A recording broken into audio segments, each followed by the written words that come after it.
Meron ka bang loan kay SSS na hindi mo na nabayaran? Good news mga SSS members dahil ang SSS ay nag-aalok ng isang programa kung saan wala na pong penalty sa mga past due loans nyo, kung paano yan ma-apply at kung sino-sino ang pupwede.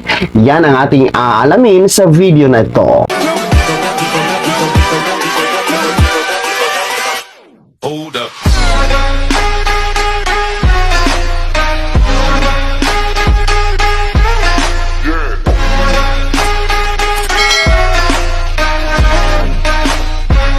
Hello mga ka-vlogs, saan ka mang dako sa mundo, welcome dito sa aking YouTube channel. And kung bago ka pa lang dito at nais mo ang mga informative content na narito sa aking YouTube channel, ay maaari nyo pong i-click ang ating subscribe button pagkatapos mong panoorin ang video na to at maaari kang maging miyembro dito sa aking channel. Sa pamamagitan ng pag-click ng join button, mamili ka ng perks na gusto mo mga ka-vlogs.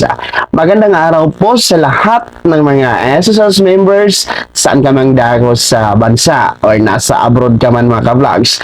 Ang SSS po ay muling nagpapaalala sa lahat ng mga SSS members na meron pong past due na loan sa SSS or yung tinatawag natin na mga loan o utang na hindi po nababayaran o hindi na nabayaran kay SSS, maging ito man ay salary loan, calamity loan, educational loan, restructural loan, no, emergency loan, no, iba pang mga pagkakautang nyo kay SSS tapos hindi na tayo nakapagbayad. Mga ka-vlogs, ayan, meron pong inaalok si SSS na isang programa para kayo makapagbayad na wala na pong penalty and of course para makaloan kayo ulit kay SSS mga ka-vlogs dahil meron po itong impact, no? Kung tayo ay magkiklaim ng benefits, meron po itong impact kung tayo po ay merong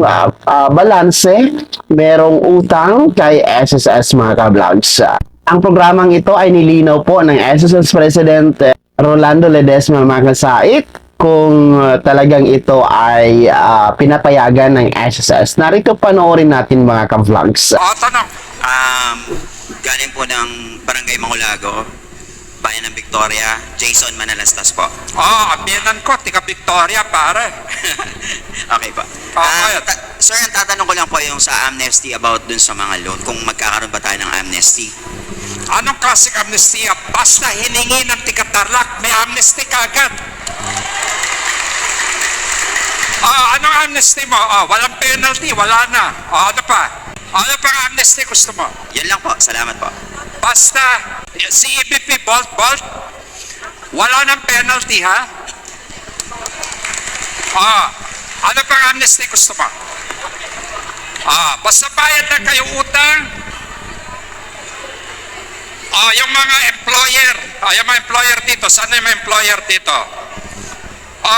Kung nangolekta kayo at hindi nyo pa ni-remit sa SSS, okay? Pupunta lang kayo sa manager.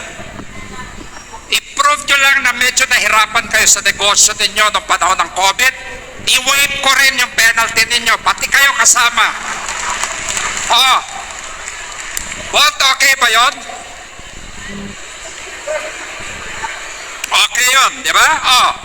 Basta tika Tarlac, i-waive ko rin. Bolt, gusto ko marinig kung pwede.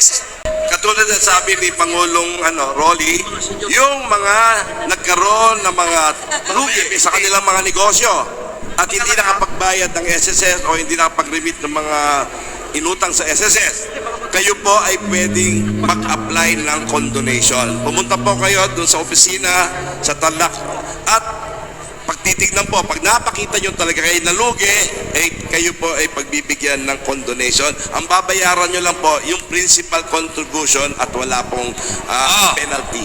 So ayun mga ka-vlogs, no, mula mismo sa SSS President Rolando Ledesma Magsaysay na meron ngayong programa na ganito sa SSS, yung tinatawag natin na Conso Loan Program with Condonation. So ang condonation program ni SSS mga ka-vlogs ay inilatag po, no, ang mga polisiya no, ang layunin kung bakit ito ginawa ni SSS dahil marami po kasi ang mga SSS members na mayroong utang kay SSS na hindi na nakapagbayad, no? Hindi na po nagbabayad. So, ang mangyayari kasi niyan, kawawa din si SSS. Dahil of course, mababawasan yung revenue ni SSS mga ka-vlogs. And of course, meron ding epekto niyan sa atin bilang isang SSS members mga ka-vlogs na meron pong hindi nabayarang utang or loan kay SSS. Kung sakaling tayo ay magki-claim ng mga benefits, gaya po ng retirement benefit, no? Baka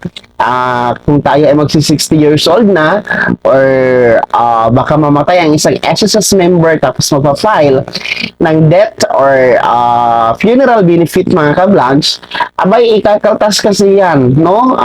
Ikakaltas yan ni SSS doon sa utang mo, no? Biruin mo kung halimbawa 20 years kang hindi nakapaghulog o hindi nakapagbayad sa utang mo or loan kay SSS per year kasi, no, per annum ang penalty ng interest, that is 10% mga ka-vlogs, no, while yung penalty is 1% per annum yan. So malaki po ang makakaltas, baka wala na tayong makuha sa mga pag-claim natin ng benefits. Well, no, ang kagandahan lang kasi dito mga ka-vlogs, no, dahil yung iba hindi na nakapagbayad. Of course, baka natigil sa trabaho or nagipit, no, hindi natin alam ang rason bakit hindi na nakapagbayad ng loan kay SSS. Ang kagandahan lang kung tayo po ay magbabayad through or mag-a-avail nitong condonation loan program kay SSS ay maaari tayong makapag-loan ulit mga ka-vlogs. Ayan. So, after natin ma-fully paid, no, after natin mabayaran ang ating past due loan kay SSS, maaari kayong mag-loan ulit, no, after 3 months, no? Pagkatapos ng 3 buwan, pwede ulit kayo mag-loan kay SSS mga ka-vlogs. Pero, no, para po yun sa mga para sa mga na fully paid yung kanilang past due loan mga ka-vlogs na talagang sinunod yung polisiya, sinunod yung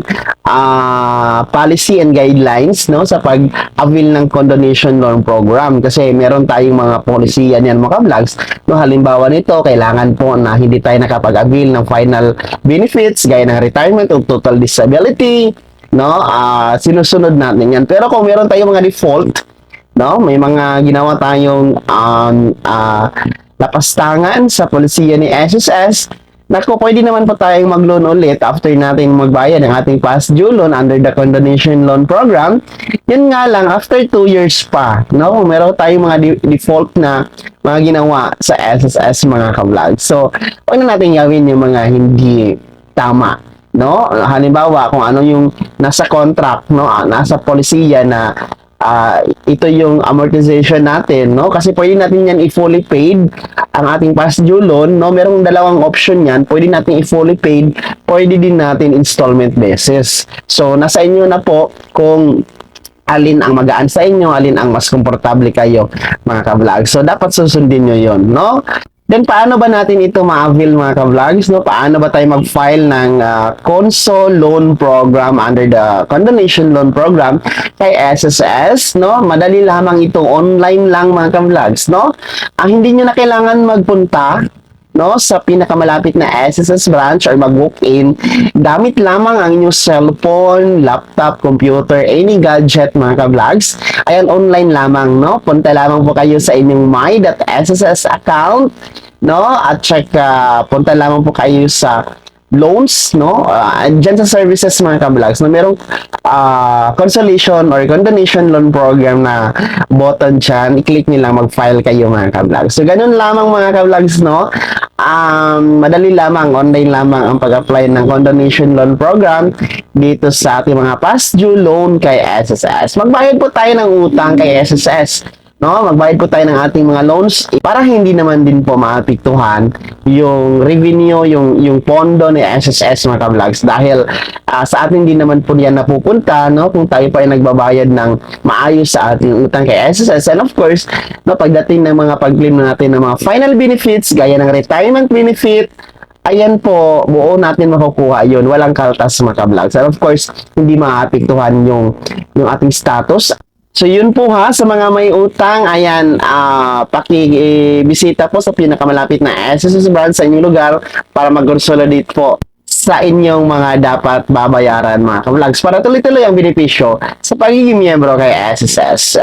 Sana'y naging gaway ang video na to kahit paano nabigyan tayo ng bagong idea, bagong kaalaman. Kung hindi ka pa nakasubscribe dito sa aking YouTube channel, maaari nyo na pong i-click ang ating subscribe button. And nasa baba, huwag nyo kaligtaan na i-turn na ng notification bell. Ilagay mo sa all para updated ka sa lahat ng mga videos na i-upload ko. Maaari mo ding i-like ang video na to. Kung meron ka pang mga katanungan, maaari nyo i-komento sa comment section nasa baba. At paki-follow na din po ang aking official Facebook page na nasa screen nyo. Muli po, ito si Daniel Timpao na nagsasabing dito sa aking YouTube channel, pawang katotohanan at lahat totoo lamang.